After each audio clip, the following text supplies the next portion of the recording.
you picked up the phone. The first one barked at you. I'm going to tell you why, most likely, because Real Estate 101 says to call for sale by owners, and most people call up for sale by owner and they go, hey, my name is Joe Barata. I'm a real estate agent, and do you want to have me come over and take a look to market your house, sell your house by a professional realtor? That's just Real Estate 101. Call them up and solicit some business, see if they want me to come over there. And yes, it could happen like it happened to Dominic, where the guy said, you know what, that's a great idea, come on over. But a lot of these folks, the only calls they're getting are from realtors soliciting to get their listing. That's why what you did, glad you took that route and read some of the materials. You took the route of, hey, I want to know, if I bring somebody by, are you willing to pay me a commission? And you don't even have to get to that. It's just, how's it going? You got anybody looking at it? How long you live there? Where are you going?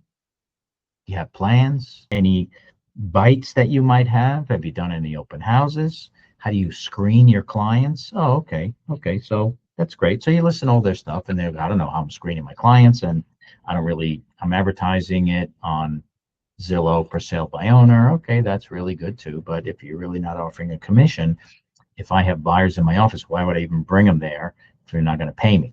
So the last thing that you want to say is, after you've built this really good relationship, that you might want to gamble and just say, if you ever decide to sell your house, I'd be happy to do it or help you with it.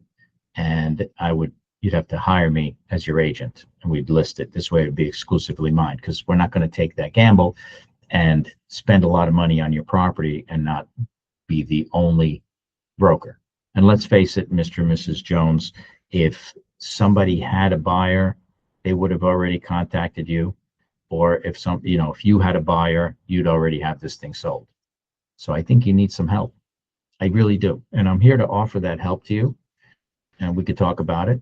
But first, I need to get in to see your house. We don't even need to, I'm not coming there to take a listing. That's their fear, because they know that you're a professional negotiator, and they think you're going to walk in the door and you're going to immediately slam them with a listing agreement, put the pressure on them, and they're not sure how to get rid of you once that happens.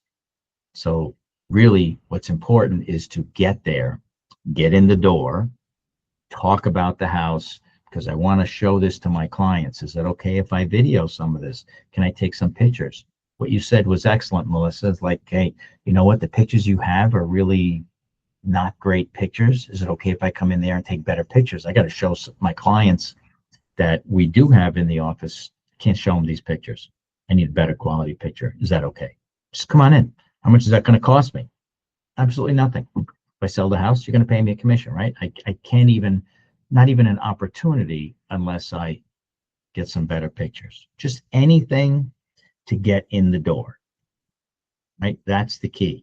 Any for sale by owner training that you are going to get, whether you read it in our resources that we have, it's always going to say, no matter what, just get in the door.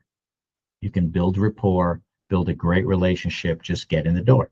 Once you're in the door, then you can have this nice conversation and no pressure. Yes, should you have the paperwork with you in the car somewhere, but don't walk in there with paperwork that's just going to you're going to put a wall up, and they're going to see you as a threat. I just want to see your house. Just want to see your house. I want to see your house. And by the way, before I even come over there, would you be paying a commission out? Would you offer a commission? You're not offering a commission? I tell you what, Mr. and Mrs. Jones, I'll call you back in a couple of weeks, because I'm telling you right now, if I do have clients that I want that might fit into this property, I'm not going to bring them over here for free. I don't work for free. So if you change your mind, well, wait a minute, you have a buyer, Melissa? You have a buyer? Well, we have buyers in the office, but again, why would I even tell my office coworkers that they should come see your house if you're not going to pay a commission? We've got to make them get to a point where they realize, I can't sell this thing by myself. I've been trying for weeks. And if I don't offer a commission, no one's bringing a buyer. So if I do have a client, I know what to tell them about your house. I could tell them the condition of the house. I could come and talk about the price, However, again, you like to work for free, Mr. For Sale by Owner? Oh, I'm retired. When you worked, did you work for free? Did you get a paycheck? You got a paycheck. What'd you do? Oh, I was in a union. Oh, okay. Could you imagine doing a whole lot of work and not get paid when you're done? So this is the work I do, is to talk to buyers and sellers all day long. So for me, that's work. If I'm going to talk to a buyer about your house, that's work for me. Whether you think it is or not, that's what I do for work. And I'm not going to do it for free. To get up and walk out of a listing appointment gives you a position of power, and it shows that I'm a professional and I'm not screwing around here. So it's like, thank you very much for showing me your house. I'm not saying ever get rude, because that'll just ruin your reputation. But when you're in the house and they're just like, I'm not going to pay a commission. You want to bring somebody over, great. You took the pictures, great, but you wasted your time. Okay, it's no problem, Mrs. Jones. Thank you so much for letting me in here. And if I do hear of anything, or if you change your mind, please feel free to give me a call. Then you can follow up with a nice card or something to acknowledge the conversation. Now, I just ordered new cards because I realized the few cards that I have left, that I use these periodically, have the old logo on it. So Fred just ordered me a stack of note cards. And so the follow-up would be, thank you so much, Mr. Jones, for letting me come into your house this week. Here's 2 cards. If there's anything that changes, please let me know. You could send him a $10 Starbucks gift card. It's part of doing business to just do something, give him a coupon of some kind. I don't know. Maybe John Pigeon can give us a free home evaluation, pre-inspection for free, something like that. Maybe we could do. But something to reach out to them to let them know, I appreciate you letting me in your house. Thank you very much. Right? Anyway, I was all on for sale by owners. It's a big topic because we're going to see them popping up throughout the winter. You're going to see them popping up in the spring. And that is a reasonable target to go after. Is a better target somebody that said, hey, Joe, I know somebody that's getting ready to sell their house. They don't have a realtor yet. Give them a call. Of course, that's the number one target. But the for sale by owners have always been there. And they will find out at some point, maybe not immediately, but after a couple of weeks, they'll find out that in this incredible market that is a seller's market, why am I not selling my house? I thought it's supposed to be a seller's market. I thought there's no inventory on the market. I wonder why, with no inventory, seller's market, my house is a nice house. Why am I not getting it sold? We know the answer. We all know the answer. We know the answer. Nobody wants to come look at your house. They're not going to tell you what they think. They're not going to take a chance that you, the consumer, and them, the consumer, they don't have to tell each other anything. They could lie through each other's teeth, both sides, and there's no referee like a realtor to help either party out. So they know that. They need to be educated on that. That's the easy part. The hard part is picking up the phone, calling. The hard part is breaking the ice. So now, one more question before we move on. You made 3 for sale by owner calls. The first one barked at you. The second 2 were pretty good, right? Potentially, I might be listing in your, from what we heard, approximately 1.5, if for one, so about $3 million worth of real estate you might potentially be listing if you build a good rapport and you can get these for sale by owners to move in your direction. Am I correct? Yep. Yep. Right. So how do you feel about now? The ice has been broken. You see a for sale by owner and you're just driving around and you're in Westchester and I don't know, you made a turn somewhere and you drive down a street and there's a for sale by owner. What's going to hold you back from picking up the phone and calling? Nothing. Nothing. Just now it's going to be like, oh, there's another one. Pick up the phone call. Get in the door. See what I can do to get in the door. That's all it is. It's a matter of that first, the fear, false evidence appearing real, that fear of picking up the phone and calling somebody. It's the same fear that people aren't calling the contacts that they have. Because I don't know what to say. I don't know how to start a conversation. Well, you'd pick up the phone if you, as yesterday I was at a funeral, if you knew somebody passed away, you'd say, oh, I wasn't able to get to the funeral. Let me pick up the phone and call them. And that's kind of awkward. I don't know if I'm going to call. The guy was yesterday. I didn't go to the funeral. I didn't go to any wake or anything. It's kind of weird. Then don't. But the idea is it doesn't matter when you do it. At some point, the longer you wait, the worse it is, right? So just get it out of the way. So you have to decide, what am I going to do? If you don't want to make phone calls and call for sale by owners, that's okay. There are lots and lots of things that you can do. Other than that, if you don't want to send emails out, I really don't feel like sending emails out. But I'm telling you, when you are running out of money, you know what to do. I say the same thing over time. Have you heard this story? I've been telling this like 100 times already. If you're running out of money on your regular job, everyone here knows, oh my God, I need to get a part-time job. I got to supplement my income. Oh my God, the closing didn't happen. I'm going to go do something to make something else happen. Everybody knows how to do that. You all know how to do that. The idea is that we have to get to a place where the fear of that happening is bigger than, it's okay. I'll go get a second job if I'm not selling enough stuff. I'll just go get a second job instead of, I don't ever want that to happen again. This guy here, I not long ago, I bought a new, it's another Joe Barata story. I bought a 357 Magnum. It's a magnificent gun. And do I need a 357 Magnum? I had one.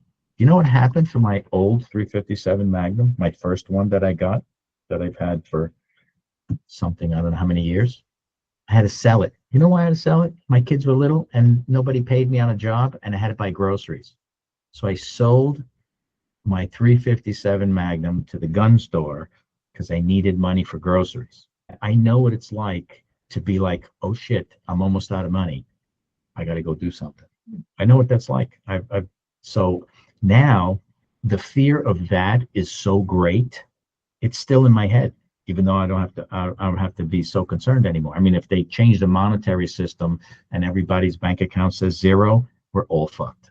But other than that, it's still, I'm so geared up to always doing something because I never, ever, ever want to run out of money again. It was a terrible feeling. And it was terrible. It wasn't just once. To have jobs not pay you. It's just like you have a listing and it doesn't close. It's like, uh-oh, what do I do now? You know what to do. You know exactly what to do. And most people will default and say, oh, I got to step it up and do whatever I got to do. So that fear, to me anyway, has built up inside me where I never, ever want to be in that position. So what am I telling you is, if this is your career, is real estate, then do as many things as you can, as many things physically possible for you to do. And I don't mean picking boxes up. I mean dialing, texting, emails, phone calls, reaching out to people, go visit people, do as many things as you possibly can to generate as much business as possible. Most people will say, oh, I just made a sale. I'm going to sit back and relax now because that sale is going to close in 3 weeks. And if that's your attitude, we know from experience, Vicky knows, good thing she's got other stuff going on, because she had a listing that the guy said, I don't want to sell it anymore. Just like that, not selling it anymore. So now, if that had been the only thing she's got going on, that's a pretty scary place to be. But it's not, because she keeps her pipeline full and there's other stuff. Maybe it's not this week going to close, but there's more stuff that's going to happen because she keeps the pipeline full. So you've got to keep constantly doing this. The worst things, like, but what, Joe, if 4 people contact me all at the same time, they want to sell their house all at the same time? What a terrible problem to have. You got 4 listings. How am I going to possibly handle 4 listings? Hey, Ricardo, do you want to help me handle a listing? I got 4 listings. I don't know how to handle all 4 of them at the same time. What's the answer, Ricardo? Yes. Hell yeah, right? Hey, Jenny, I got 4 listings. Can you? I don't know how I'm going to handle it. Any way you can help me, Jenny? Oh, yes, I help you. In a heartbeat. Yeah, nothing to think about. Anybody here is going to say, of course, I'll help you. I don't want to do it for free. Well, I didn't ask you to do it for free. So what's the worst thing could happen is you make all these phone calls, you do all these things, and 10 people call you back and go, okay, come on over, Hagar. I'm ready to sell my house. 10 of them call you up. It's okay. There's plenty of people here that you say, okay, tell you what, on house number 1, Ricardo, I'm going to give you a piece of that one. House number 2, Jenny, I'm going to give you a piece of that one. House number 3, Vicky, I'm going to give a piece of that one. House number 4, Hugh, I'm going to give a piece of, and you can handle all of it. Hey, I have an open house this weekend. Somebody want to do an open house with me, etc. All right. In the meantime, though, watch my videos. Go on YouTube, take a half a second, watch a couple of shorts, hit a few likes on there. You can learn something. There's a whole bunch of lunch and learns. I know you didn't all watch them because I'd have a whole bunch of likes on there. So go on to watch one. Next time you think you're going to eat a bowl of cereal, and instead of reading the box of cereal, we all do that, right? When you eat cereal, everybody reads the box, even though it's the same box every single day. Watch a YouTube video. Take your phone out and say, let me just go to Joe's YouTube and watch one of the lunch and learns while I'm eating my lunch or breakfast or whatever. Juggling real estate hustle and family chaos? Balancing Act is the go-to guide. Dive in, and it's like having a life coach whispering secrets in your ear. Quick reads, real talk, and zero fluff. Perfect for anyone trying to adult like a pro without losing their mind. It's like finding a cheat code for life. Grab your copy now and start living that balanced dream.